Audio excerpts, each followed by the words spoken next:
자, 부가가치세 신고 납부. 자, 4주차 2교시 수업 시작하도록 하겠습니다. 자, 여러분들. 자, 1교시 때까지 우리 제아의 간주 공급 4가지 전부 다 잘 살펴봤고요.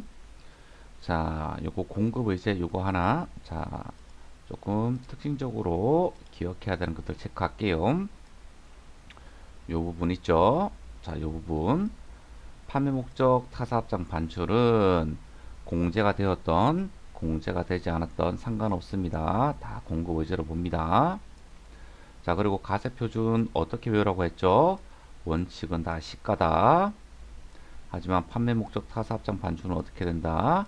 취득가액 또는 취득가액의 일종액을 가산했다면 그 가산한 금액을 가세표준으로 한다. 그리고 공급 시기는 그때그때 사항을 또 올려보세요. 아셨죠? 제가 풀어서 설명해 준 것처럼 그때그때 사항에 따라 가지고 그 공급 시기를 여러분들이 잘 암기를 해 주도록 그렇게 바랄게요. 이제 제 3절 용역의 공급에 대해서 살펴보도록 하겠습니다. 자, 개념을 잡아볼까요? 자, 용역이란 제하 이외에 제3적 가치가 있는 모든 영무 또는 그 밖의 행위, 어떤 몸뚱아리로 어떤 일을 해준다거나 또는 그 제하를 통해서 어떤 행위를 해주는 것을 우리는 용역이라고 이야기를 합니다. 그래서 책에서도 제하는 물건이나 권리 등인데 용역은 행위라고 정의를 내리고 있지요. 용역의 공급은 제하의 공급처럼 또 크게 실질 공급과 그리고 간주 공급으로 구분을 하고 있습니다. 하지만 용역의 공급은 조금 심플합니다. 자, 용역의 실질 공급은요, 용물을 제공하는 것, 그러니까 우리 몸으로 용역을 제공하는 것을 실질 공급이라고 얘기합니다. 관련 예로, 자, 인적 용역의 공급. 자, 그게 인적 용역이라는 게 자기의 어떤 신체적 행위를 이용해서 어떤 일을 해주는 것 또는 가공계약. 자, 제가 우리 가공계약 중에서 제야의 공급으로 보는 가공계약, 용역의 공급으로 보는 가공계약. 자, 비교하면서 공부를 해야 된다고 얘기를 했어요. 자, 먼저 살펴본다면요. 제하의 공급으로 보는 가공계약은 가공하는 자기가 주요 자재의 전부나 또는 일부를 부담하고 이제 어떤 제하를 만들어서 공급하는 것을 이야기합니다. 그러니까 주요 자재를 부담을 하는 것을 제하의 공급으로 보는 가공계약이라고 이야기합니다. 하지만 용역의 공급은 주요 자재를 전혀 부담하지 않고 단순히 가공만 해주는 것을 용역의 공급으로 보는 가공계약이라고 이야기를 합니다. 자, 그런데 여러분들 예외사항이 있습니다. 어떤 거냐면요. 건설업자, 우리 건설업은요.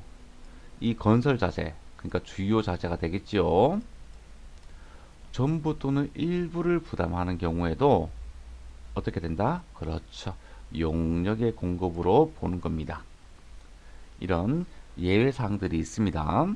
자, 그러면 건설업자가 우리가 건설해 주는 것은 용역의 공급으로 본다. 그죠?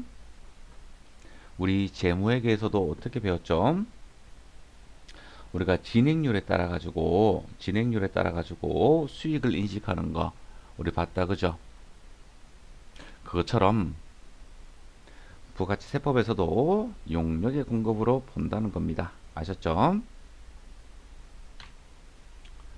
자, 두 번째 제하나 시설물을 사용하게 하는 것입니다.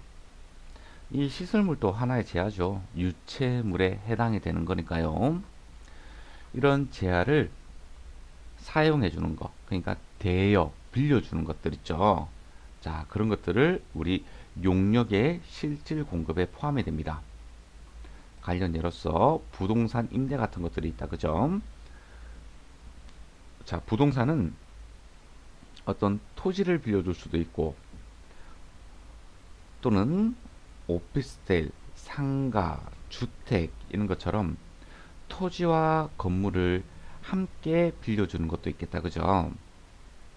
여기서 토지만 빌려주는 것에 대해서 우리 전답, 이런 작물 생산에 이용하게 하는 것, 가수원도 마찬가지죠. 그리고 공익사업과 관련된 지역권의 대여는요, 좋은 일에 사용하는 거니까 용역의 실질 공급으로 보지 않습니다. 그 말은 애초에 가세 대상에 해당되지 않는다는 겁니다. 아셨죠?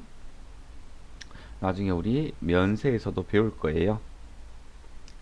그리고 권리. 자, 2번은 우리 제하 중에서 유체물을 얘기하는 거고, 3번은 권리를 사용하는 거. 제하 중에서 우리 무체물을 대여해 주는 것을 우리 용역의 실질 공급이라고 이야기합니다. 그러니까 대가를 받아야 되겠다, 그죠? 유체물을 공급하는 것은 제하의 공급이고, 어떤 특허권을 공급하는 것, 팔아버리는 것을 그 제하의 공급이라고 하는데, 빌려주는 것은 용역의 공급이라고 이야기를 합니다. 아셨죠? 자, 가공계약 살펴봤고, 자, 건설업 조금 주의를 해서 생각을 좀 해주고요. 자, 이제 간주 공급을 보도록 할게요. 자, 우리 간주 공급, 제하의 공급에서는 우리 네 가지로 구분해서 우리 살펴봤다, 그죠? 자, 여러분들 이렇게 기억하세요. 용역의 공급은 가세하지 않는다. 아셨죠? 자, 이렇게 생각을 해주세요. 가세하지 않는다. 공급으로 보지 않는다. 아셨죠? 하지만 요거 특수 관계자 간 부동산 무상 임대 용역은 가세합니다. 자, 여기서 말하는 부동산은 우리 수익성 부동산을 얘기하는 거예요. 주택은 제외됩니다. 아셨죠? 애초에 주택의 임대는 면세에 해당이 되기 때문에 그런 건데요. 특수 관계자 간 부동산 무상 임대 용역에 대해서 간주 공급으로 보는 것은요, 주택 이외의 수익성 부동산을 이야기를 하는 겁니다. 아셨죠? 자, 이 용역의 간주 공급에 대해서 책의 저자는 현실적으로 가세되지 않는다고 이야기를 하잖아요. 자, 현실적으로 가세되기가 힘든데, 자, 어떤 거냐 볼까요? 자, 우리 변리사가 있어요. 변리사는 어떤 특허를 출원시켜주면서 우리 수익이 발생하는 그런 사업이다, 그죠? 자, 그런데 이 특허가 자기의 특허, 그러니까 변리사 자기의 특허라든가, 또는 변리사분 밑에 그 직원과 관련된 특허에 대해서 무료로 특허 출원을 대행을 해줬다면 그것을 간주 공급으로 봐야 되느냐? 현실적으로 힘들겠죠. 자기 거 자기한테 돈을 주지 않고 일을 하는 거니까요, 그죠? 그러니까 사실상 현실적으로 용역의 간주 공급은 가세하기가 매우 힘듭니다. 그래서 가세하지 않습니다. 아셨죠? 자, 제하의 공급은 암기할 게 있었지만 용역의 공급은 암기할 거는 딱 두 가지입니다. 자, 첫 번째, 용역의 간주 공급은 가세하지 않는다. 두 번째, 유일하게 가세하는 것은 주택 외에 특수관계자 간 부동산 임대 용역에 대해서만 가세한다. 아셨죠? 자, 요렇게만 암기를 해주면 될 것 같습니다. 자, 4절 제하의 수입입니다. 자, 우리 가세 대상 또는 가세 거래라고 한다. 그죠? 가세 대상 또는 가세 거래. 첫 번째가 제하의 공급. 자, 우리 제하의 공급, 실질 공급하고 간주 공급하고 다 살펴봤습니다. 그죠? 자, 말로만 떠들어댈 게 아니라 구조화를 좀 시켜볼게요.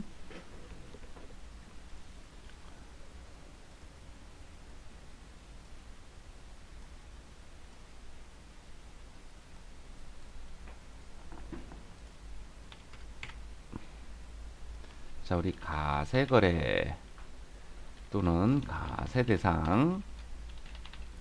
자, 우리 첫 번째 제하의 공급을 살펴봤고요. 두 번째 용역의 공급을 살펴봤고요. 세 번째 지금 우리가 공부하려고 하는 제하의 수입입니다. 이 세 가지를 가세거래 또는 가세대상이라고 합니다. 자, 우리 제하의 공급에서는 실질 공급과 그리고 간주 공급 살펴봤습니다. 자, 이 간주 공급은 개인적 공급, 그리고 사업 상증력, 그리고 폐업 시 잔존 제하, 그리고 자가 공급. 자, 이렇게 네 가지를 살펴봤고, 이 자가 공급은 면세로 사용할 때, 기영업용, 승용, 자동차로 사용할 때, 그리고 판매 목적, 타사업장, 반출, 요렇게 우리 살펴봤어요. 그래서 간주 공급으로 보지 않는 것 암기하자. 요렇게 그죠? 자, 용역의 공급 여러분들한테 두 가지만 얘기했어요. 자, 원칙은 가세하지 않는다. 자, 그런데 예외가 있었다. 그죠? 자, 예외는 특수 관계자 간 주택 이외의 수익성 그냥 자, 부동산 무상 임대 용역에 대해서는 가세합니다. 아셨죠? 자, 용역의 공급도 우리가 사실은 실질 공급과 간주 공급이 있었는데 지금 우리 간주 공급에 대해서 얘기를 했었다. 그죠? 자, 이런 식으로. 자, 우리 요렇게 살펴봤고요. 요렇게 살펴봤어요. 자, 지금 우리가 공부할 게 여기 제하의 수입입니다. 아셨죠? 자, 우리 공부할 때 지금 우리 위치가 어디냐 굉장히 중요합니다. 아셨죠? 자, 제하의 수입이란 다음에 해당하는 물품을 우리나라에 반입하는 것을 제하의 수입이라고 얘기합니다. 아셨죠? 자, 첫 번째는요. 외국으로부터 우리나라에 도착이 된 물품인데요. 아직까지 수입 신고가 수리되기 전의 것입니다. 아셨죠? 그것을 우리는 제하의 수입입니다. 수입 신고가 수리되었다면요. 이미 제하의 수입에 해당되어 가지고 가세가 되었겠죠. 그쵸? 자, 그래서 우리나라에 도착을 했는데 수입 신고가 수리되기 전에 물품을 반입하는 것을 제하의 수입이라고 이야기합니다. 두 번째, 수출 신고가 수리된 물품이 다시 우리나라에 반입된 것을 제하의 수입이라고 얘기합니다. 자, 수출 신고가 되었다면 이미 나갔다. 그죠? 나갔어요. 그런데 그 물품이 다시 반입이 된 것을 제하의 수입으로 봐서 다시 가세를 하는 겁니다. 아셨죠? 자, 요 두 가지 암기를 해 줍니다. 아셨죠? 자, 참고 내용을 좀 보도록 할게요. 자, 우리 보세구역이라는 것을 공부를 할 건데요. 자, 보세구역이란 우리나라의 용토 중 관세 부과를 유예하는 일정 구역을 말한다. 그렇죠. 우리나라 안에 있는데 어떤 특정 지역을 보세구역이라고 이야기를 하는 겁니다. 근데 이 보세는 관세를 유예하는 구역을 의미합니다. 아셨죠? 자, 여기서 요 말이 중요하다 그죠? 자, 따라서 외국으로부터 제하가 보세구역에 반입된 시점에서는 수입으로 보지 않습니다. 자, 우리 어떻게 된다고요? 외국으로부터 도착되고 수입 신고가 수리되기 전에 이게 반입되는 거 있죠. 우리나라에 반입되었는데 수입 신고가 수리되기 전의 것은 제하의 수입으로 보는데 보세구역에 반입이 되었다면 수입으로 보지 않고 보세구역에서 반출될 때 수입으로 본다는 겁니다. 아셨죠? 자, 박스가 이렇게 있네요. 자, 이 박스가 일정 지역입니다. 그래서 외국에서 이렇게 물건이 반입이 되었다. 이때는 수입으로 보지 않고 요때 있죠. 요때를 수입으로 본다는 겁니다. 아셨죠? 자, 사례를 볼게요. 자, 1번. 외국에서 보세구역에 있는 A 사업자한테 제하가 반입이 되었어요. 수입으로 보지 않습니다. 아셨죠? 자, 2번. 자, 보세구역에 있는 이 A 사업자가 또 다른 보세구역에 있는 이 B 사업자한테 요렇게 공급을 해줬어요. 국내 거래기 때문에 공급으로 봅니다. 또는 우리 보세구역 외에 있는 C 사업자,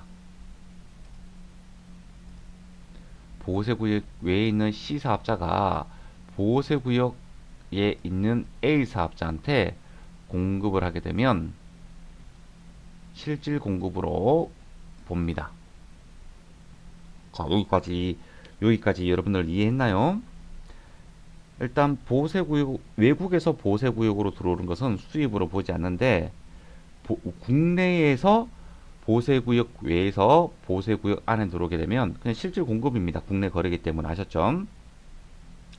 국내에서 이루어지는 것은 안에서 왔다 갔다 하든 밖에서 안에 들어오든 전부 다 그냥 실질 공급입니다. 자, 그 상태에서 보세구역 안에 있는 사업자, 지금은 B 사업자로 지정을 했죠. 보세구역 안에 있는 사업자가 보세구역 밖에 있는 사업자한테 공급을 했다. 자, 그때는 제하의 수입으로 본다는 겁니다. 아셨죠? 논리가 그렇게 어렵진 않아요. 자, 이런 식으로 제하가 수입이 되었을 때는 어떻게 해요? 세관장이 부가가치세를 거래징수하고 수입세금계산서를 발급한다. 이렇게 돼 있다. 그죠? 그러니까 이 D사업장은 요 밑에 있는 D사업장은요. 세관장이 세금계산서를 발급해 주는 것을 수취를 하고 매입세액을 납부를 해야 됩니다. 아셨죠? 자, 보세구역 그렇게 어려운 개념이 아닌데 여러분들이 머리에 구조화시켜서 그리고 자, 요런 설명을 좀 듣게 되면 나중에 이런 보세구역과 관련된 문제 또는 보기에 선택지가 나왔을 때 그렇게 어렵지 않게 문제를 풀 수가 있을 거예요. 자, 다음 진행 한번 해보도록 할게요. 자, 5절이고요. 이번에는 거래 시기 또는 공급 시기라고 이야기를 합니다. 자, 이 공급 시기는 매우 중요합니다. 여러분들이 깨끗하게 암기를 잘 해줘야 됩니다. 자, 암기하는 방법은 우리 기업회계랑 거의 비슷합니다. 아셨죠? 그래서 하나를 잘 해놓으면 또 하나를 잘하기가 좋은 게 그거예요. 자, 이 공급 시기가 왜 중요하냐? 우리 세금 계산서 발급 시기랑 함께 맞물려 가기 때문에 그렇습니다. 아셨죠? 자, 첫 번째, 제야의 공급 시기입니다. 자, 원칙적인 제야의 공급 시기인데요. 우리가 구체적인 제야의 공급 시기를 적용할 수 없다면 원칙으로 되돌아가야 되기 때문에 우리가 공부를 하는 겁니다. 아셨죠? 첫 번째, 제야의 이동이 필요한 그런 것들이다. 그러면 이동이 필요한 거니까 이동될 때, 그러니까 그게 이동될 때가 인도된 때다. 그죠? 넘겨줬을 때. 자, 이동이 필요하지 아니한 경우 부동산 같은 것들은 이동시킬 수 자체가 없다. 그죠? 그때는 이용 가능하게 된 때를 공급 시기로 합니다. 왜냐하면 이동할 수가 없기 때문에 실제로 그 부동산을 이용할 수 있다면 그때를 공급 시기로 본다는 겁니다. 아셨죠? 3번은 여기 1, 2를 적용할 수 없다면 그때는 잘 보세요. 공급이 확정되는 때예요. 공급 가액이 확정되는 때가 아니고 공급이 확정되는 때예요. 그렇다면 여러 가지 계약 조건들이 완전히 정립이 되고 실제로 공급이 된 곳으로 봐야 되는 상황이 와야지만 공급 시기로 본다는 겁니다. 아셨죠? 제안은 인도를 했는데 이게 공급이 확정 안 된 상태가 될 수도 있고 그럴 수도 있잖아요. 이게 원칙적인 제야의 공급 시기고요. 이 원칙적인 제야의 공급 시기는 지금부터 살펴볼 구체적 또는 거래 형태별로 공급 시기를 적용할 수 없을 때 그때 우리가 적용을 하면 되겠다. 그죠? 구체적인 제야의 공급 시기는요. 우리가 일반적인 경우도 있고 그리고 기타의 경우도 있는데요. 이렇게 따로따로 구분해서 공부하는 게 아니고 그냥 쭉 달아서 그냥 공급 시기라고 우리가 공부를 하면 됩니다. 굉장히 내용이 많은데요. 자주 보다 보면 익숙해져서 어떤 시험 문제를 푼다거나 또는 어떤 사례가 발생했을 때 현장에 적용할 수 있는 그 힘이 우리가 수시로 세법은 잘 봐야 됩니다. 그래서 나한테 조금 익숙하게 만들어 주셔야 되는 거예요. 자, 첫 번째. 자, 현금, 외상, 할부. 자, 여기서 할부는 단기 할부 판매를 이야기하는 겁니다. 자, 통상적으로 우리가 할부 판매라고 이야기할 때는 단기 할부 판매라고 생각하시면 돼요. 왜냐하면 장기 할부 판매는 여기 있습니다. 아셨죠? 자, 이러한 사실 현금 판매, 외상 판매, 단기 할부 판매가 가장 일반적인 판매다. 그죠? 자, 그래서 원칙을 따릅니다. 자, 인도되거나 이용 가능하게 된 때, 제야가 이동이 필요한 거면 인도될 때, 부동산처럼 이동이 필요하지 않거나 또는 이동할 수가 없는 것은 이용 가능하게 된 때. 아셨죠? 원칙을 따라갑니다. 자, 자, 그런데 반환 조건부, 동의 조건부, 기타 조건부, 이런 조건부 판매가 있습니다. 자, 요럴 때는요, 조건이 성취되어서 판매가 확정되는 때를 공급 시기로 봅니다. 그 말은 조건이 성취가 되었다면 판매가 확정이 된 것입니다. 그러니까 결국 조건이 성취된 때가 제야의 공급 시기가 됩니다. 자, 반환 조건부, 반환 시기가 지났거나, 동의 조건부, 동의를 받았거나, 기타 조건부, 기타 판매를 하면서 조건을 건 내용이 판매된 것으로 봐야 되는 그러한 조건이 성취될 때를 공급 시기로 본다는 겁니다. 아셨죠? 자, 기한부 판매. 이것도 사실 조건부 판매나 마찬가지예요. 왜요? 기한이 경과되어 판매가 확정될 때잖아요. 그죠?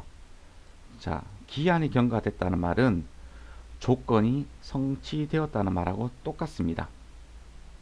아셨죠? 자, 기한부 판매는 기한이 경과되었을 때. 자, 우리 가공계약 중에서 제야의 공급으로 보는 가공계약 있죠?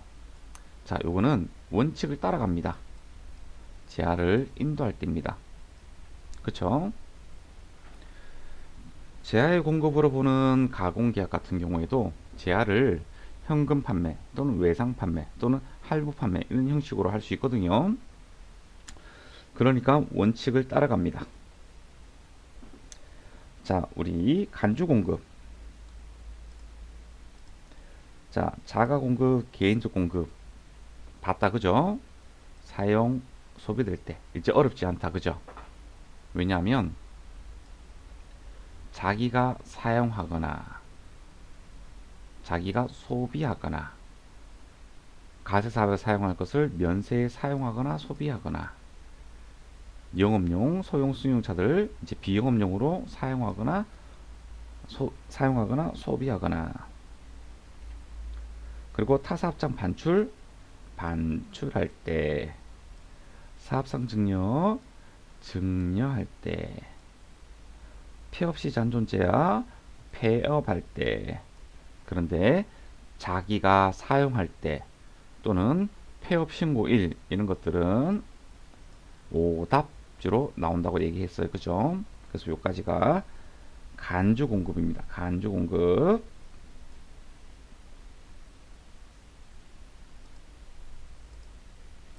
자, 무인 판매기, 자동 판매기 이런 것들.